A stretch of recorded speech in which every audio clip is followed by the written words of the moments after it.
মার্কিন president Donald ট্রাম্পের দ্বিতীয় মেয়াদের প্রথম ১০০ দিনে এই দেশটির অর্থনৈতিক প্রবৃদ্ধি কমেছে ০.৩%, যা গেল ৩ বছরের মধ্যে প্রথম। বলা হচ্ছে আগ্রাসী শুল্ক নীতির বিরূপ প্রভাব পড়ছে, যদিও এমন মন্তব্যকে প্রত্যাখ্যান করেছে প্রেসিডেন্ট।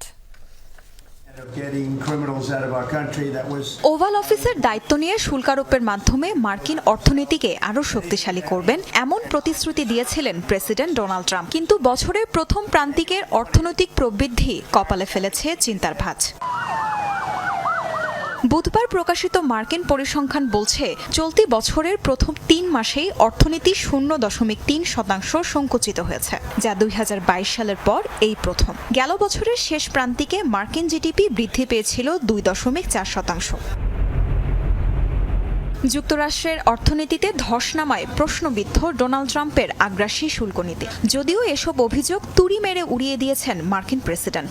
বাজে অর্থনৈতিক পরিকল্পনার জন্য বাইডেন প্রশাসনকে দায়ী করে সবাইকে আরেকটু ধৈর্য ধরার আহ্বান জানান তিনি।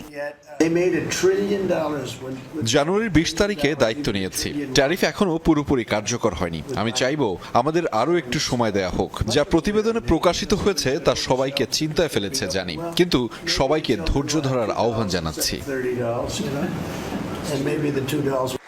জিডিপি প্রতিবেদন প্রকাশ হওয়ার পরই হোয়াইট হাউসে ইনভেস্ট ইন আমেরিকা ইভেন্টে বক্তব্য রাখেন ডোনাল্ড ট্রাম্প, যেখানে উপস্থিত ছিলেন এনভিডিয়া, জনসন অ্যান্ড জনসন এবং জিই অ্যারোস্পেসের মতো যুক্তরাষ্ট্রের শীর্ষস্থানীয় প্রতিষ্ঠানের নির্বাহীরা।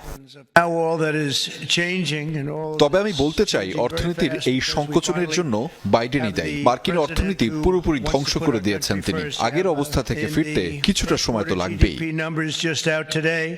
মার্কিন অর্থনীতিকে শক্তিশালী করতে একের পর এক পদক্ষেপ নিয়েছেন ডোনাল্ড ট্রাম্প, যার মাঝে সবচেয়ে বিতর্কিত তার বিভিন্ন দেশের ওপর আরোপিত শুল্ক। তাজরিয়ান সোবহান, যমুনা নিউজ।